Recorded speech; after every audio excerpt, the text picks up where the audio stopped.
નમસ્કાર મિત્રો, મૌર્ય એજ્યુકેશન ચેનલમાં આપનું સ્વાગત છે। આજના વિડીયોમાં આપણે 35 મહત્ત્વના સવાલો વિથ નોટ્સ જોવાના છીએ, જેનો ટોપિક છે બુદ્ધિ અને બુદ્ધિ કસોટીઓ, જે પરીક્ષા માટે ખૂબ જ અગત્યનો છે, જેના 35થી વધુ સવાલો ડિટેલ્સ નોટ સાથે જોવાના છીએ। તો ચાલો શરૂ કરીએ। પ્રશ્ન નંબર 1, ઈસવીસન 1986ની રાષ્ટ્રીય શિક્ષણ નીતિ અંતર્ગત પ્રાથમિક શાળાઓમાં ઓછામાં ઓછા પ્રાથમિક સુવિધાઓ મળી રહે તે માટે કયું ઓપરેશન શરૂ કરવામાં આવ્યું હતું? જવાબ ઓપરેશન બ્લેકબોર્ડ। ત્યારબાદ સેકન્ડ નંબર, બુદ્ધિ માટે ઉપયોગ થતો શબ્દ બુદ્ધ કઈ ભાષામાંથી ઉતરી આવેલ છે? જવાબ સંસ્કૃત ભાષામાંથી ઉતરી આવેલ છે। ત્યારબાદનો સવાલ છે, બુદ્ધિ એટલે અમૂર્ત ખ્યાલો વિશે વિચાર કરવાની શક્તિ। બુદ્ધિની આ વ્યાખ્યા કોણે આપી હતી? જવાબ ટર્મન નામના મનોવૈજ્ઞાનિકે। ત્યારબાદનો સવાલ છે, બુદ્ધિ એટલે પરિસ્થિતિનો સ્વીકાર કરવાની શક્તિ। બુદ્ધિની આ વ્યાખ્યા કોણે આપી હતી? જવાબ પીજે નામના મનોવૈજ્ઞાનિકે। ત્યારબાદ બુદ્ધિ એટલે યોગ્ય વિચાર, યોગ્ય નિર્ણય અને વિવેચન કરવાની શક્તિ। બુદ્ધિની આ વ્યાખ્યા કોણે કરી હતી? જવાબ બીને નામના મનોવૈજ્ઞાનિકે। ત્યારબાદનો પ્રશ્ન જોઈએ તો, વ્યક્તિ જેટલા પ્રમાણમાં અમૂર્ત રીતે વિચારવાની શક્તિ ધરાવતી હોય તેટલા પ્રમાણમાં તે બુદ્ધિમાન હોય છે। બુદ્ધિની આ વ્યાખ્યા કોણે આપી હતી? જવાબ ટર્મન નામના મનોવૈજ્ઞાનિકે। ત્યારબાદ બુદ્ધિ માપન અંગે બુદ્ધિ આંકનો ખ્યાલ સૌપ્રથમ કોણે રજૂ કર્યો હતો? તો સ્ટર્ને નામના મનોવૈજ્ઞાનિકે, જેમને બુદ્ધિ માપન માટે બુદ્ધિ આંકનો ખ્યાલ રજૂ કર્યો હતો।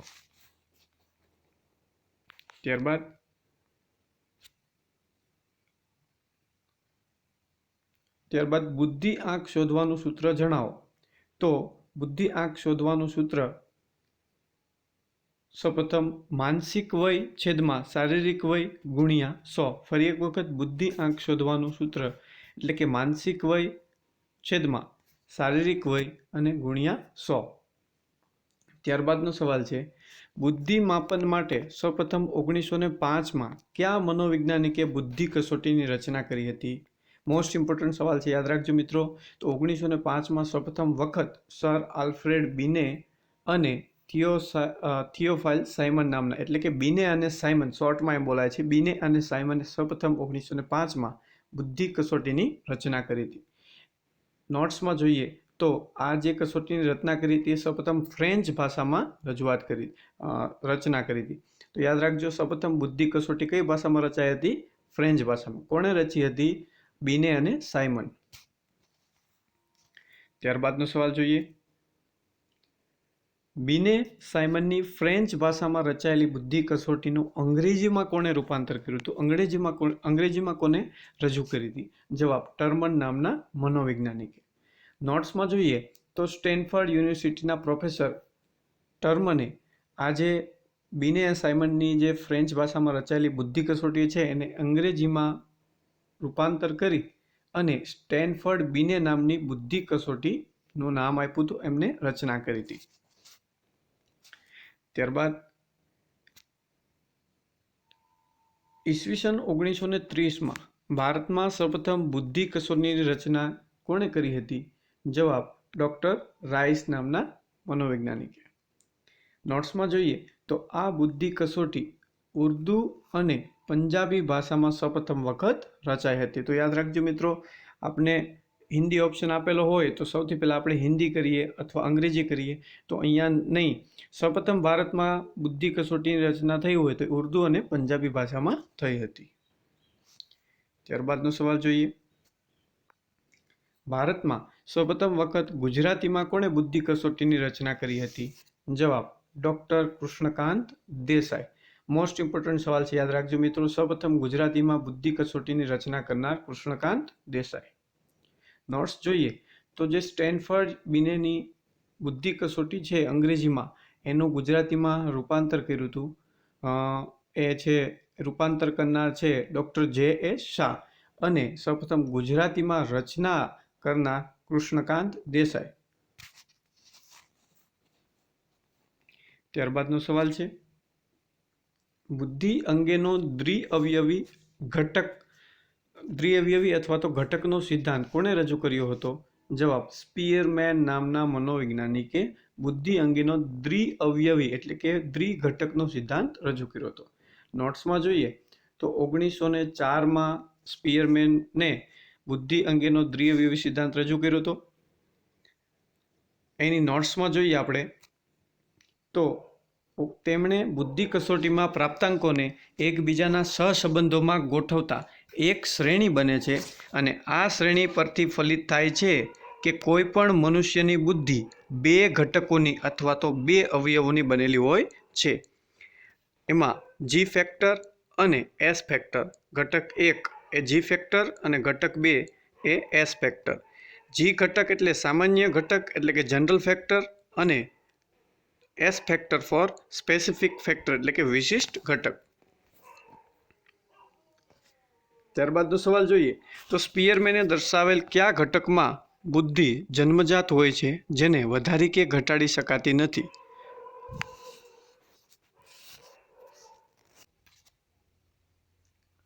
મનોવૈજ્ઞાનિક ગાર્ડનર દ્વારા બહુવિધ બુદ્ધિના સિદ્ધાંતોમાં કેટલા પ્રકારની બુદ્ધિ દર્શાવે છે?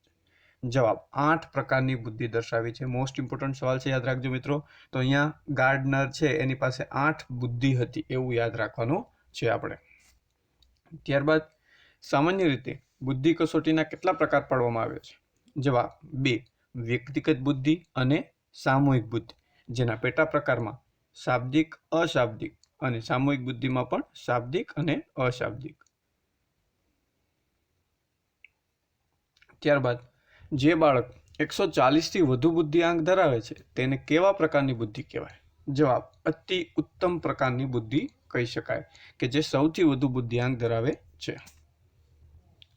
ત્યારબાદ હવે આપણને એક્ઝામમાં પૂછાઈ ગયેલા સવાલો છે અને આગામી એક્ઝામમાં પણ પૂછાઈ શકે છે કે બુદ્ધિઆંક દર્શાવે કે કોઈ બાળક છે આટલો બુદ્ધિઆંક ધરાવે છે તો એને કયા બુદ્ધિ કક્ષામાં રાખી શકાય, કેવા પ્રકારની બુદ્ધિ હોઈ શકે એની? તો સૌપ્રથમ સૌથી વધુથી શરૂઆત કરીએ. 140 થી વધુ હોય બુદ્ધિ તો એને અતિ ઉત્તમ બુદ્ધિ કહેવાય. ત્યારબાદ 130 થી 139 હોય તો અતિ વિશેષ બુદ્ધિ કહેવાય. 120 થી 129 હોય તો વિશેષ બુદ્ધિ કહેવાય. 110 થી 119 સુધીનો આંક હોય બુદ્ધિઆંક તો એને અધિક સામાન્ય બુદ્ધિ કહેવાય. ત્યારબાદ 90 થી 109 બુદ્ધિઆંક હોય તો એને સામાન્ય બુદ્ધિ કહેવાય, જે એક્ઝામમાં પૂછાઈ ગયેલો સવાલ છે, મોસ્ટ ઇમ્પોર્ટન્ટ છે. ત્યારબાદ 80 થી 89 હોય તો ન્યૂન બુદ્ધિ કહી શકાય. 70 થી 79 હોય બુદ્ધિઆંક તો અધિક ન્યૂન બુદ્ધિ કહી શકાય. ત્યારબાદ 60 થી 69 હોય તો એને મંદ બુદ્ધિ કહી શકાય. અને લાસ્ટમાં 60 થી જો ઓછો બુદ્ધિઆંક ધરાવતા હોય તો એવા વ્યક્તિને મૂઢ બુદ્ધિ વાળો વ્યક્તિ કહી શકાય. મોસ્ટ ઇમ્પોર્ટન્ટ છે, યાદ રાખજો. સૌપ્રથમ 90 થી 109 સામાન્ય બુદ્ધિ, 140 થી વધુ અતિ ઉત્તમ બુદ્ધિ અને 60 થી ઓછી મૂઢ બુદ્ધિ ને ખાસ યાદ રાખવાની છે. ત્યારબાદનો સવાલ જોઈએ તો બુદ્ધિ માટે ઉપયોગ થતા 3 પારિભાષિક શબ્દ આઈક્યુ, ઈક્યુ અને એસક્યુ નો અર્થ જણાવો. હવે આ ત્રણેય શબ્દ એક્ઝામમાં પૂછાઈ શકે એવા છે. તો આઈક્યુ તો આપણે જાણીએ છીએ શોર્ટમાં, પરંતુ એનું ફૂલ ફોર્મ ક્યારેક નથી આવડતું હતું. આઈક્યુ એટલે ઇન્ટેલિજન્ટ ક્વોશન્ટ, જેનો અર્થ થાય છે બુદ્ધિઆંક. ત્યારબાદ ઈક્યુ ફોર ઇમોશનલ અને ક્યુ ફોર ક્વેશન્ટ, જેનો અર્થ થાય છે સાંવેગિક બુદ્ધિ. અને ત્યારબાદ એસક્યુ ફોર સ્પિરિચ્યુઅલ ક્વોશન્ટ એટલે કે આધ્યાત્મિક બુદ્ધિ. તો આઈક્યુ, ઈક્યુ અને એસક્યુ આપણે યાદ રાખવાના છે. ત્યારબાદનો સવાલ છે બુદ્ધિ માટે ઉપયોગ થતો અંગ્રેજી શબ્દ ઇન્ટેલિજન્સ જે કઈ ભાષામાંથી લેવામાં આવ્યો હતો? તો એ ભાષા છે લેટિન ભાષામાંથી લેવામાં આવ્યો હતો, જ્યાં ઇન્ટેલિજન્સનો અર્થ થતો હતો કોગ્નિટિવ પ્રોસેસ એટલે કે જ્ઞાનાત્મક વ્યાપાર. મોસ્ટ ઇમ્પોર્ટન્ટ, યાદ રાખજો મિત્રો. ત્યારબાદનો સવાલ છે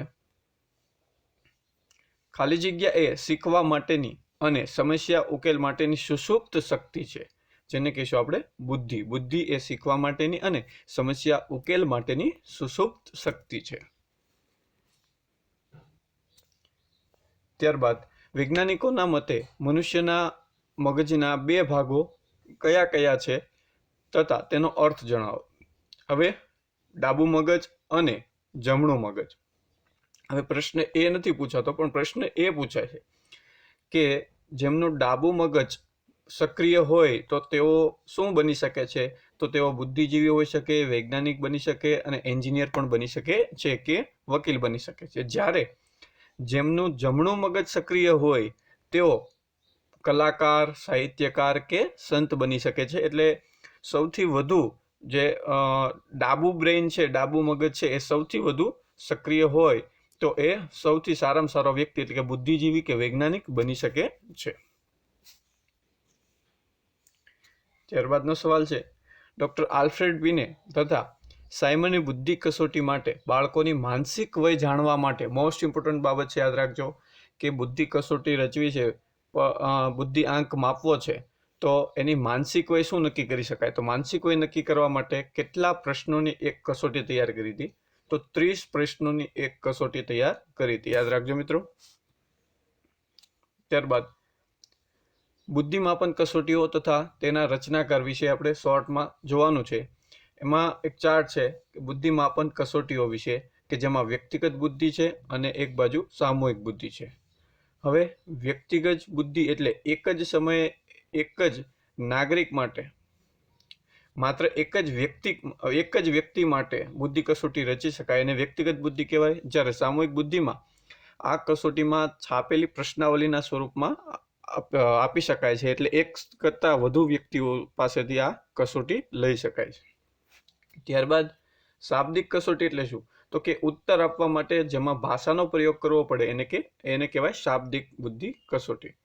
અને અશાબ્દિક બુદ્ધિ કસોટી એટલે ચિત્રો દેખાડીને પ્રશ્નો પૂછવામાં આવે છે એને અશાબ્દિક બુદ્ધિ કસોટી કહેવામાં આવે છે, જેમાં ભાષાનો પ્રયોગ કરવામાં આવતો નથી.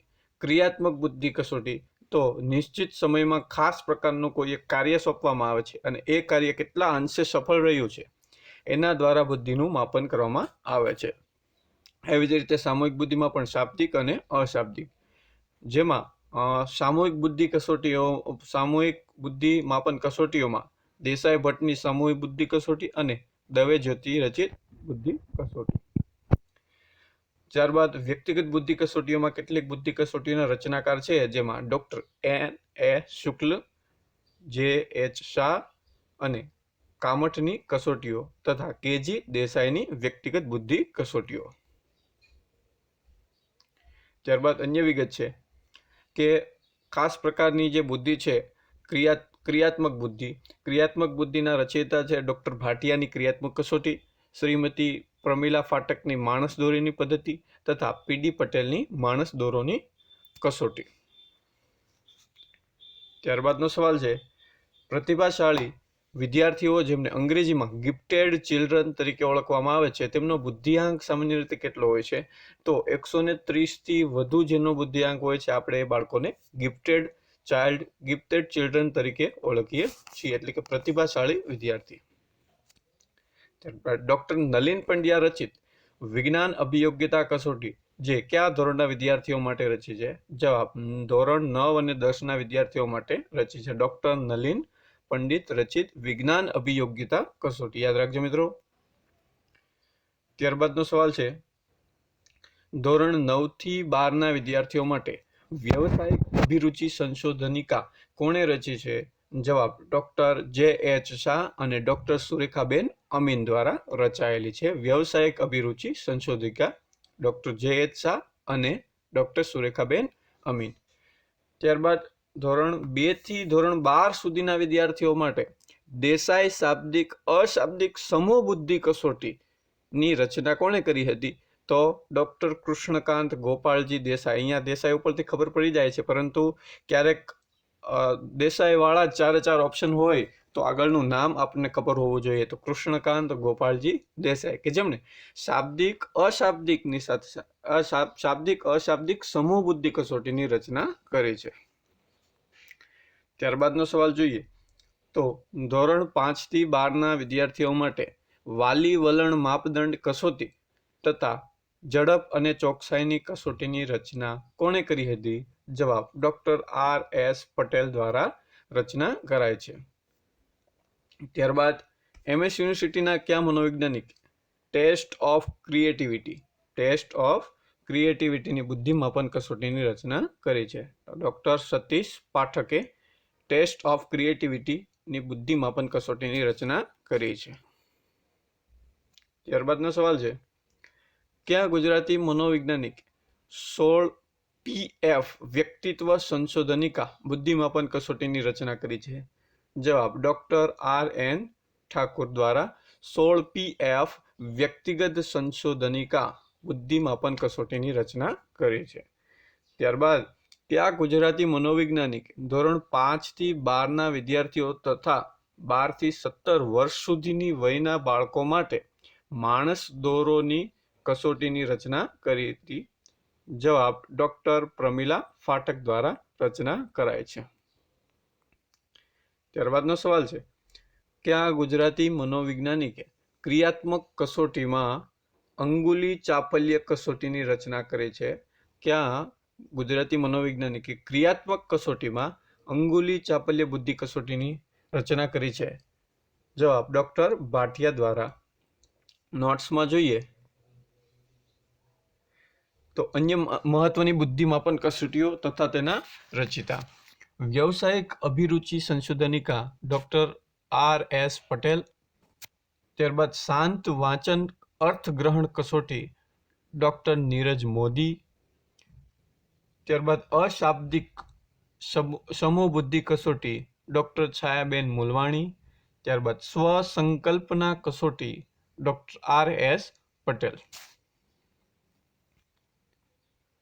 ત્યારબાદનો સવાલ જોઈએ તો આપેલી માહિતીથી આગળ જવાની અને અનુભવમાંથી લાભ ઉઠાવવાની શક્તિ એટલે શું? તો જવાબ બુદ્ધિ. નેક્સ્ટ, કેવા બુદ્ધિવાળા માણસો ગમે તે સંજોગોને ઝડપથી અનુકૂળ થઈ જઈને તેમાંથી પોતાનો રસ્તો શોધી કાઢે છે, રસ્તો કરી લે છે? જવાબ તીવ્ર